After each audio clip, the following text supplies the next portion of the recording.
Nah, bagian ke-33 ini kita sedang membahas tentang the cross is our identity. Salib adalah identitas. Nah, ini dia. Buka Alkitab kita sama-sama. Haleluya. Galatia pasal 2 ayat 18 sampai 21. Karena jikalau aku membangun kembali apa yang telah kurombak, aku menyatakan diriku sebagai pelanggar hukum Taurat, sebagai orang yang bodoh. Sesuatu yang kurombak, masa aku bangun kembali? Ayat 19.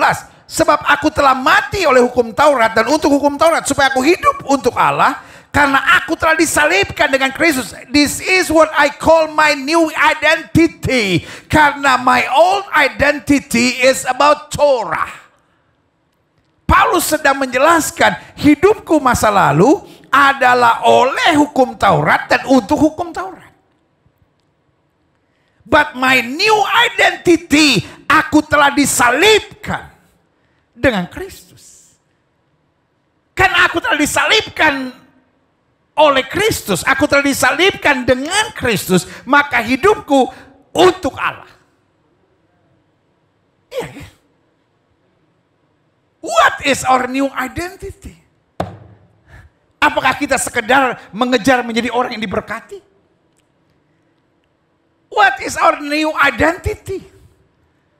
Apakah kita sekedar menjadi orang yang hanya mau menikmati kesenangan hidup, atau kita dapat berkata, aku telah disalibkan dengan Kristus? Sehingga salib, the cross is not just only our pride, but the cross also our identity. Salib bukan hanya kebanggaan kita, tapi juga identitas kita. Yang setuju katakan amin. Kita lihat selanjutnya. Namun aku hidup. Orang yang disalibkan bersama Kristus, dia tetap hidup. Dirinya masih ada. Tapi bukan lagi aku sendiri yang hidup. Bukan seperti lama lagi, tapi terpancar sesuatu yang berbeda. Ini dia. Kita mati dalam Kristus. Tapi Gilbert tetap Gilbert. Amin. Kan orang yang dipilih Tuhan berbeda-beda. Ada yang pendiam dipilih Tuhan. Ada orang yang banyak bicara dipilih Tuhan. Bukan berarti yang pendiam kalau dipilih Tuhan tiba-tiba ngomong. Enggak juga. Ada orang yang lebih lembut, ada orang yang lebih keras. Ketika diselamatkan Kristus, dia tetap jadi orang yang sama. Tapi kerasnya bukan keras kasar lagi, tapi kerasnya jadi keras pada prinsip untuk berjalan pada kebenaran. Makanya saudara kasih dalam Tuhan, orang dalam gereja berbeda-beda. Karena memang Alkitab tidak bilang bahwa kita semua dijadikan sama. Tidak, kita semua hidup kata Alkitab. Berarti karakter-karakter kita yang lama masih ada. Cuman bukan karakter-karakter yang buruk, tapi Kristus yang hidup. Artinya yang buruk-buruk diperbaiki, tetapi keberadaan kita tetap sama. Ada orang yang misalnya waktu diselamatkan Tuhan, modelnya memang lucu. Bukan berarti kalau diselamatkan Tuhan dia jadi berbeda, jadi orang yang tiba-tiba jadi pendiam. Shalom. Enggak. Jadi model asli kita tetap ada. Cuman kalau tadinya dia lucunya banyak hal-hal yang cabul gitu. Dia lucunya banyak yang menghina orang gitu. Tapi sekarang lucunya yang membangun dan menjadi berkat. Tapi karakter asli dasarnya hidup manusia tetap sama. Sifat-sifat dasarnya sama. Hanya yang jelek-jelek yang dibersihkan. Makanya Alkitab bilang aku hidup. Tapi bukan lagi aku sendiri yang hidup. Melainkan Kristus yang hidup dalam aku. Berarti sekarang aku dikendalikan. Aku diatur oleh Kristus. Hal-hal yang Kristus gak suka dibuang. Hal-hal yang memuliakan Kristus itu yang dimunculkan dalam hidupku. Dan hidupku yang kuhidupi sekarang dalam daging adalah hidup oleh iman. Dalam anak Allah yang telah mengasihi aku dan yang menyerahkan dirinya untuk aku. Jadi karena salib. Hidup saya bukan hanya dengan logika. Hidup saya bukan hanya dengan perhitungan. Hidup saya bukan hanya mencari keuntungan dan kenikmatan sesaat. Tetapi oleh iman. Dalam anak Allah yang telah mengasihi aku dan menyerahkan dirinya untuk aku. Aku tidak menolak kasih karunia Allah. Kenapa? Karena my new identity is the cross. Jadi aku tidak menolak kasih karunia Allah. Sebab sekiranya ada kebenaran oleh hukum Taurat, maka sia-sialah kematian Kristus. Amin. Kita lihat selanjutnya, klik. Galatia 6 ayat 14. Tetapi aku sekali-kali tidak mau bermegah selain dalam salib Tuhan kita Yesus Kristus. Kenapa? Karena that is my identity. Dia bukan hanya my pride. Tapi my identity, saya tidak bisa dilepaskan dari salib.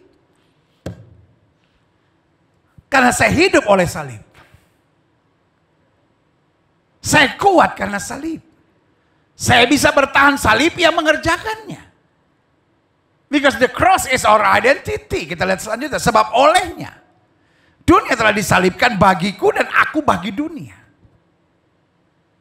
Artinya the cross is my everything. Karena salib itu dunia telah disalibkan bagiku. Dan aku bagi dunia. Klik. Jadi pada akhirnya. Saya simpulkan dunianya terbagi dua. Satu, mereka yang berakhir di sorga atau di neraka. Jadi kita gak mengenal yang kaya dan yang miskin. Kita gak mengenal yang mayoritas dan minoritas. Apa itu? Itu orang rasis yang bodoh, saudara-saudara. Kita tidak mengenal pribumi dan non-pribumi. Orang asli dan pendatang. Saudara gue yang kasih dalam Tuhan. Itu kalimat dari orang-orang yang hatinya masih dirasuk oleh iblis. Orang-orang yang bersifat rasis. Orang-orang yang membedakan warna kulit. Orang-orang yang membedakan jenis rambut, keriting atau lurus. Orang-orang yang membedakan asli atau pendatang, pribumi atau non-pribumi adalah orang-orang yang kerasukan setan. Karena orang-orang kayak begitu akan menjadi orang-orang yang jahat, saudara. Akan menjadi orang-orang yang menindas tanpa disadari. Ada roh penjajah yang masuk dalam hidupnya. Bayangkan, di dunia modern masih ada orang sibuk dengan mayoritas atau minoritas. Itu kan cara kerja iblis untuk menghancurkan. Sorry untuk saya ngomong apa adanya. Karena sebagai hamba Tuhan saya tidak ada untuk menyenangkan hati orang. Sebagai hamba Tuhan saya bukan datang sebagai penjilat. Sebagai hamba Tuhan saya harus memberitakan kebenaran Kristus. Setan mau supaya orang menjadi rasis, melihat orang dari perbedaan warna kulit, melihat orang dari perbedaan status sosial, kaya dan miskin, melihat orang berdasarkan model rambut, keriting atau lurus, melihat orang berdasarkan jumlahnya mayoritas atau minoritas, melihat orang dari asalnya asli atau pendatang, melihat orang dari keberadaannya pribumi atau non pribumi. Saudaraku, sebagai hamba Allah saya umumkan dengan tegas, itu cara kerja iblis untuk menghancurkan dunia modern. Harus dunia yang sadar. Orang yang masih rasis. Orang yang masih sibuk dengan asli atau pendatang. Orang yang masih sibuk dengan pribumi atau non-pribumi, mayoritas atau minoritas. Buat saya itu orang-orang kampungan yang kerasukan setan. Sorry. Mungkin gak ada hamba Tuhan yang berani berbicara seperti ini. Tapi I love you all. Saya mengasihi saudara. Karena saya mengasihi saudara, saya tidak mau otak, jiwa, diri saudara dirasuk oleh setan-setan. Saya mau hati saudara penuh dengan kasih. Hati saudara adalah hati yang merangkul. Hati saudara adalah hati yang mempersatukan. Bukan cara kerja iblis untuk memisah dan menghancurkannya. Tetapi pada akhirnya dunianya terbagi dua. Bukan kaya dan miskin. Bukan mayoritas atau minoritas. Bukan pribumi atau non pribumi. Bukan asli atau pendatang. Tetapi mereka yang berakhir di sorga atau di neraka. Kenapa Yesus harus datang? Meskipun dihina banyak orang, wah Allahnya orang Kristen beranak, kenapa dia harus datang? Karena hanya Yesus yang bisa menjamin sorga. Karena itu dengan tegas Yesus berkata, akulah jalan kebenaran dan hidup, tidak ada seorang pun sampai kepada Bapa, tidak ada seorang pun sampai ke sorga jika tidak melalui aku. Makanya Alkitab bilang, di bawah kolong langit ini tidak ada nama lain yang olehnya manusia selamat kecuali di dalam nama Yesus. Berikan tepuk tangan dia beri buat Tuhan, haleluya. Jadi pada akhirnya dunianya terbagi dua. Saya nggak peduli tahu sudah kaya atau miskin. Pertanyaan saya, ujungnya kau kemana? Saya nggak peduli tahu sudah pejabat atau rakyat biasa, ujungnya kemana? Saya nggak perlu tahu sudah profesor, doktor, karburator, kotor sampai bocor-bocor ya kan? Atau sudah orang tidak terpelajar, tapi ujungnya akhirnya di mana? Apa artinya kau kaya, kau terpelajar, kau mayoritas, tapi akhirnya pergi ke neraka, saudara-saudara? Sementara Yesus menjanjikan, barang siapa yang percaya kepada tidak binasa, melainkan beroleh hidup yang kekal. Yang kedua, pada dasarnya dunianya terbagi dua. Satu mereka yang berakhir di surga atau di neraka.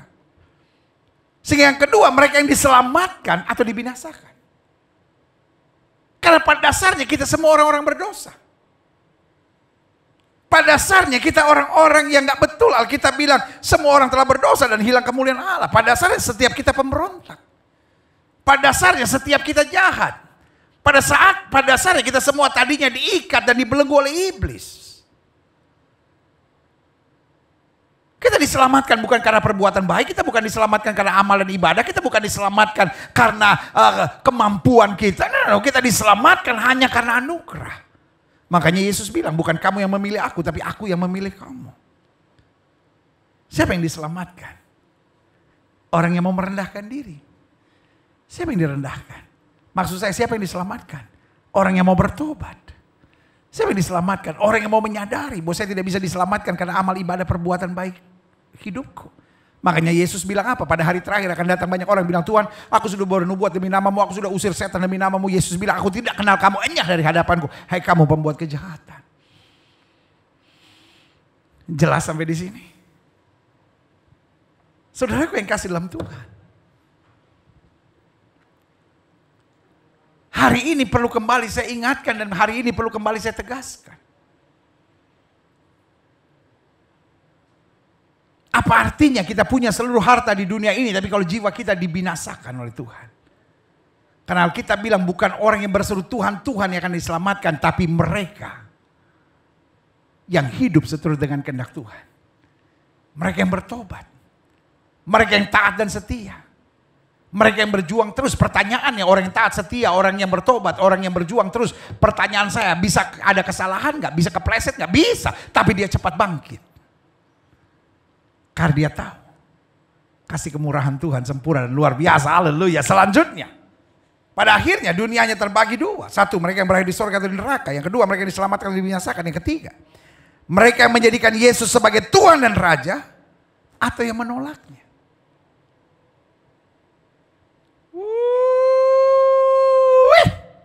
Saudaraku, satu yang kita tahu, betul hari-hari ini masih dalam suasana Natal karena kita baru merayakan Natal.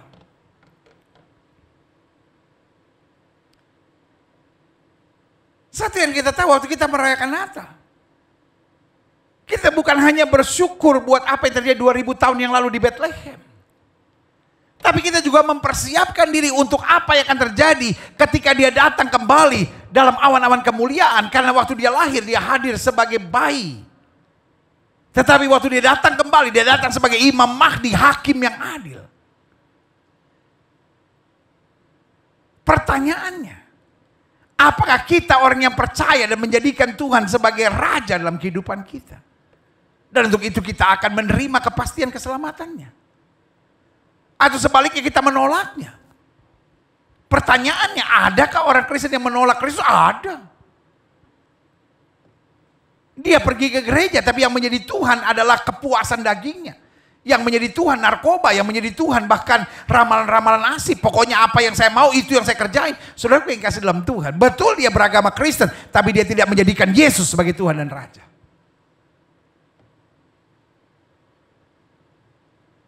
Dan untuk itu Yesus bilang, aku tidak pernah kenal kamu. Di hari Minggu terakhir. Di tahun yang kita imani sebagai tahun perkenanan Tuhan. Biarlah satu. Kita jadi orang yang menjadikan Yesus sebagai Tuhan dan Juru Selamat kita. Sebagai Raja dalam hidup kita. Yang kedua, pastikan kita adalah orang yang tidak miring ke kiri maupun miring ke kanan. Sehingga kita orang yang diselamatkannya. Dan pastikan kita orang yang bertahan sampai kesudahannya. Sehingga pada akhirnya menerima sorga rumah Bapa yang kekal. Yang setuju berikan tepuk tangan yang meriah buat Tuhan. Haleluya.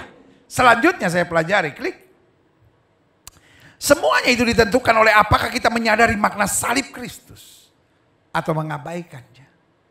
Jadi apakah kita berakhir di sorga? Apakah kita sebagai orang yang diselamatkan? Apakah kita sebagai orang yang percaya kepada Kristus sebagai Tuhan dan Raja? Kuncinya adalah bagaimana kita menyadari makna salib Kristus atau sebaliknya kita mengabaikannya. Sebagian bahkan bukan hanya mengabaikan, menertawakan dan menghina salib. Karena Alkitab berkata salib adalah kebodohan bagi mereka yang akan binasa. Tapi salib adalah kekuatan Allah bagi setiap mereka yang akan diselamatkan. Ya berikan tepuk tangan, ya berikan buat Tuhan. Haleluya. Yeah, sukacita saya. Bayangkan. Berapa bulan ini kita sama-sama, saya dari gereja, sudah di rumah masing-masing. Wow. Inilah tahun yang tidak akan pernah terlupakan buat kita. Orang lagi sibuk dengan pandemi, kita sibuk belajar terus tentang salib. Haleluya. Kita lihat selanjutnya, klik. Aha. Karena itu kesimpulan kita tegas. Salib adalah identitas mutlak seorang murid Kristus. Murid tanpa salib bukan murid yang sejati. Karena murid tanpa salib hanyalah kebodohan dan kemunafikan belaka. Tapi murid dengan salib adalah murid dengan proses Tuhan yang dahsyat dan luar biasa. Yang setuju katakan amin. Jelas ya. Kalau saya bilang salib, saudara bilang identitas saya. Salib. Ayolah, semangatlah. Kalau saya bilang salib, setiap saudara bilang identitas saya. Salib. Salib. Salib. Identitas saya. identitas saya. Kalau saya bilang identitas saya, saudara bilang salib. Salib. Salib. Identitas saya. Berikan tepuk tangan yang meriah buat Tuhan. Identitas saya adalah salib. Selanjutnya, klik. Karena siapa yang memegang salib adalah satu. Mereka yang selalu menghargai segala yang Kristus sudah selesaikan buat kita. Kenapa kita setia pada salib? Kenapa kita tersenyum meskipun harus memikul salib? Kenapa kita banggakan salib? Kenapa kita tidak mengeluh kalau saya harus menghadapi salib dalam kehidupan ini? Karena saya menghargai segala yang Kristus sudah selesaikan buat saya. Kalaupun saya harus meneteskan air mata, roh di dalam saya tetap bersyukur. Karena dia menyelesaikan segalanya buat saya di atas kayu salib. Haleluya. Yang kedua, siapa yang teguh memegang salib adalah mereka yang siap membayar harga demi pengiringan pada Kristus. Ada banyak orang yang baru diuji sedikit, jatuh. Ujian tidak selamanya tekanan-tekanan yang menyakitkan. Ada banyak orang tidak jatuh karena tekanan, makin ditekan, makin setia, makin dalam kesulitan, makin bertahan. Tapi tidak sedikit yang jatuh, kenapa? Karena kenikmatan perempuan. Tidak sedikit yang jatuh, kenapa? Silau dengan harta. Tidak sedikit yang jatuh, kenapa? Karena tawaran-tawaran jabatan. Bodoh, saudara-saudara. Pendeta ini akhir tahun marah-marah. Bukan marah-marah, saya cinta sama saudara. Karena saya cinta sama saudara, saya akan ngomong segala sesuatu sesuai dengan apa yang Tuhan taruh di hati saya. Ada banyak orang hancurnya bukan karena tekanan, tapi hancurnya justru karena kenikmatan-kenikmatan. Dia lupakan salib. Yang dia ingat hanya tawaran-tawaran dunia yang menghancurkan. Tidak sedikit orang pelayanan-pelayanan, tapi hari ini sibuk di diskotik. Pelayanan-pelayanan, tapi sibuk sama suami orang, sibuk sama istri orang. Itu yang saya bilang, bodoh saudara-saudara. Kenapa? Karena dia tidak menjadikan salib sebagai identitas. Dia hanya menjadikan salib sebagai pajangan. Bahwa dia orang Kristen, ya ada salib. Tapi salib bukan pajangan, salib adalah identitas saya. Karena saya bisa teguh memegang salib. Karena saya selalu menghargai segala yang Kristus selesaikan buat saya. Dan saya tidak akan tukar salib untuk sekedar kenikmatan sesaat yang akan berakhir dengan kehancuran dan kejahatan. Yang kedua, kita bisa teguh memegang salib kalau kita siap membayar harga demi pengiringan kita kepada Kristus. Kristus bayar salib untuk menyelamatkan kita. Masakan kita tidak mau berani memikul salib dengan sukacita untuk segala pengorbanan yang dia sudah kerjakan buat kita. Folks, I love you. Saya mengasihi saudara. Tetapi saya harus jujur katakan, ada harga untuk mengiring Kristus. Kadangkala harganya tidak murah. Tetapi perlu saya bilang it's worth it. Karena jerih payah kita dalam Tuhan tidak pernah sia-sia. Orang yang menabur dengan air mata akan menuai dengan sorak-sorai. Berikan tepuk tangan yang meriah buat Tuhan. Yang ketiga, siapa yang dapat teguh memegang salib adalah mereka yang siap diperbaharui hari demi sehari agar mengenakan manusia baru dalam Kristus. Betul kita semua orang-orang yang belum sempurna. Betul kita sering kali ngaco. Betul kita masih banyak kelemahan. Betul kita masih banyak kekurangan. Saya tidak akan berdiri di mimbar ini sambil berkata saya sempurna. Saya di mimbar ini hanya berdiri dan berkata, kalau saya ada sebagaimana saya ada semua karena anugerah. Makanya kita terus dekat dengan Tuhan. Karena memang kita belum sempurna. Kalau kita sudah sempurna langsung ke sorga, saudara-saudara. Tetapi sementara ini kita harus terus siap disempurnakan. Kadang-kala Tuhan menyempurnakan kita dengan membiarkan kita menghadapi orang-orang yang menyakitkan kita, tapi kita gak usah balas. Kita gak usah kecewa, kita gak usah sakit hati, kita gak usah dendam, kita gak usah balas yang jahat dengan yang jahat. Tapi kita tahu Tuhan, terima kasih. Tuhan sedang memperbaharui saya. Supaya saya mengenakan manusia baru. Mungkin memang kita belum sempurna. Tapi kita bersyukur. Kita udah gak seperti dulu lagi. Sudah banyak yang Tuhan rubah dalam hidup kita. Karena itu setiap kita ada di minggu terakhir. Di setiap tahun. Biarlah kita kembali mengingat minggu pertama di awal tahun. Sudahkah banyak berubah hidup kita? Doa saya, mungkin kita memang belum sempurna. Tapi at least kita sudah gak sama seperti tahun pertama, seperti minggu pertama di awal tahun ini. Sudah banyak yang Tuhan robah, kita udah lebih sabar, kita udah lebih tenang, kita sudah lebih mampu mengampuni, kita sudah lebih kuat berjalan dalam kesucian, kita sudah lebih banyak bersyukur, kita sudah gak banyak mengeluh dalam hidup ini. Dan kita sudah belajar bersuka cita menghadapi segala perkara yang sudah katakan amin. Selanjutnya. Siapa yang dapat teguh memegang salib adalah mereka yang selalu termotivasi untuk memenangkan jiwa serta memperluas kerajaan Allah di muka bumi. Jadi motivasinya bukan memperkaya diri. Motivasinya bukan sekadar menikmati segala sesuatu dan berkata, ya kan saya anak raja. Betul kita anak raja. Tuhan berkati kita karena itu fasilitas yang Tuhan berikan buat kita. Tapi pada saat yang bersamaan target. Saya ulangi sekali lagi, target. Sama-sama bilang sama saya target. Come on. Sama-sama bilang sama saya target. Kalau target kita untuk nikmat, kita bisa menghalalkan segala cara. Tapi kalau target kita untuk meluaskan kerajaan Allah, yang pertama, kita sungguh-sungguh. Yang kedua, kita hati-hati. Yang ketiga, kita waspada. Dan yang keempat, kita tidak gentar. Dan yang kelima, kita tetap akan setia pada salib itu. Karena salib itu adalah motivasi, salib itu adalah identitas kita. Untuk tetap terfokus. Menyelamatkan jiwa-jiwa. Kenapa? Karena kita pun diselamatkan karena salib itu. Jadi orang yang memandang salib dan akan teguh memegang salib.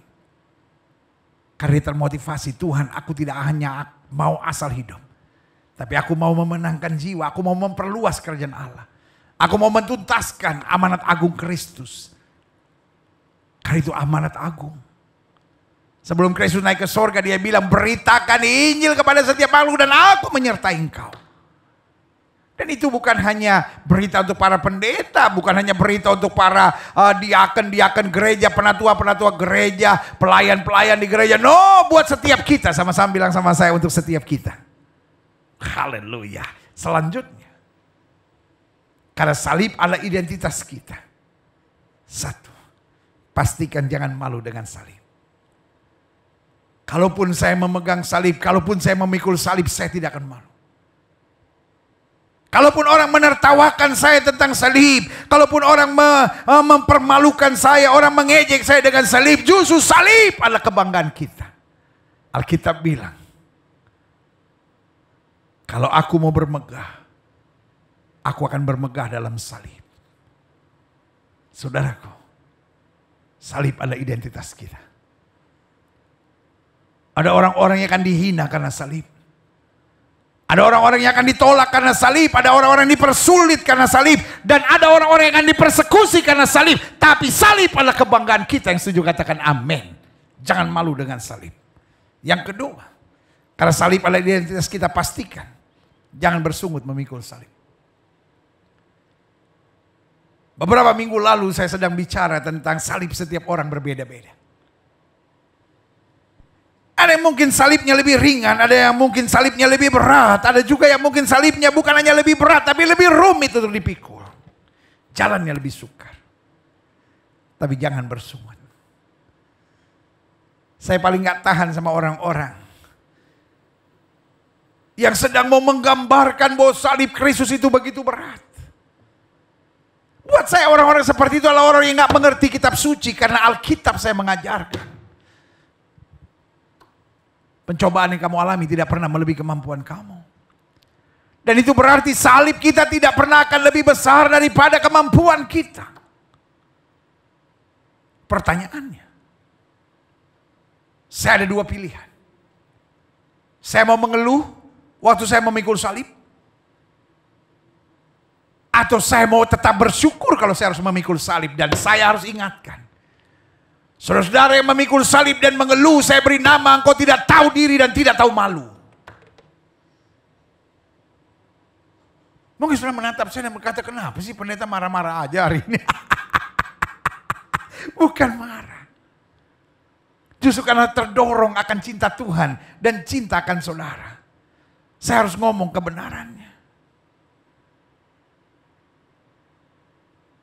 Yesus bukan hanya memikul salib, dia disalib dan dia mati di atas kayu salib. Tapi tetap dengan kasihnya dia berkata, Bapa ampunilah mereka sebab mereka tidak tahu apa yang mereka perbuat. Bahkan dia akhiri dengan proklamasi, sudah selesai. Harga dosa kita, harga penderitaan kita, harga kutuk kita sudah diselesaikan di atas kayu salib. Berarti kan saya tidak tahu diri kalau hanya karena mikul salib saya mengeluh. Kalau memikul salib saya harus dramatisir suasana sambil berkata, saudara-saudara, ikut Tuhan itu berat, ikut Tuhan itu menderita, ikut Tuhan itu penuh dengan tekanan. Bodoh saudara-saudara dan tidak tahu diri. Ikut Tuhan itu indah. Meskipun harus ada air mata. Meskipun harus melewati tekanan-tekanan yang berat, tapi indah dan luar biasa. Karena the cross is my identity.